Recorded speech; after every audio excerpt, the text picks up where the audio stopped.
என்னோட பேர் கலைச்செல்வி. நான் தஞ்சாவூர் கதிரமங்கலம் கிராமத்துலேருந்து பேசுகிறேன். நான் எங்கள் ஊரில் ஓஎன்ஜிசி வந்ததுலேருந்து தண்ணி குடிக்க முடியல. நான் குடிக்கிற தண்ணி கூட குடிக்க முடியல எங்களால். அப்படியே அந்த ஆயில் அப்படியே இருக்குதுங்க. நான் ஸ்கூல் போகிறோம் நாங்கள். இதனால எங்களுக்கு உடம்பு சரியாமல் போகுது. எங்கள் அம்மா அப்பா எங்கள் ஊரே நாங்கள் எல்லாருமே விவசாயம் செஞ்சு பொழைக்கிறோம். நாங்கள் எங்கள் ஊருக்கு இதே மாதிரி ஒரு ஓஎன்ஜிசி இப்படி பண்ணி எங்களுக்கு ரொம்ப கஷ்டமா இருக்குதுங்கண்ணா. அன்னைக்கு நடந்த போர்க்களத்துல அன்னைக்கு நடந்த கலவரத்துலயும் தீ வச்சதே போலீஸ்காரங்க வச்சுட்டு எங்க அம்மாவை போட்டு அடிச்சுட்டாங்க. எங்க அக்கா சித்தி பிள்ளைங்க எல்லாரையும் போட்டு அடிச்சுட்டாங்கன்னா. தமிழ்நாட்டுல தமிழ்நாடு மீத்தேன் ப்ராஜெக்டும் ஹைட்ரோ ப்ராஜெக்டும் வந்துருச்சுங்கண்ணா. இதுக்கப்புறம் ஒண்ணுமே பண்ண முடியாதுங்கண்ணா. என்ன பண்றதுன்னு தெரியாம கிராமத்துல உள்ள நாங்க எல்லாம் பயந்து போயிருக்கோங்கண்ணா. நாங்க எது கேட்டாலும் போலீஸ்காரங்க அடிக்க வராங்கண்ணா. ஆனா நீ ஜல்லிக்கட்டுக்கு போட்டு எல்லாரும் ஆதரவு கொடுத்தீங்களே. இது நம்ம நாடே அழிய போற பிரச்சனை. நம்ம தமிழ்நாடே அழிய போற பிரச்சனை.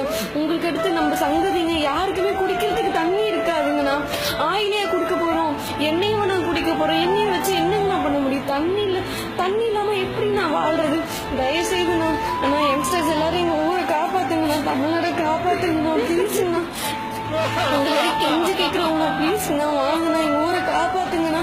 நம்ம ஊர்ல எல்லா இடத்துலயுமே எடுத்துட்டு இருக்காங்கண்ணா. நாகை மாவட்டம், திருவாரூர் மாவட்டம், தஞ்சாவூர் மாவட்டம் எல்லா இடத்துலயும் எடுத்துட்டு இருக்காங்கண்ணா. ஆனா ப்ளீஸ்ண்ணா எங்க இருந்தாலும் எல்லாரும் ஊரை காப்பாத்துங்கண்ணா. தமிழ்நாட்டை நம்ம தாங்கண்ணா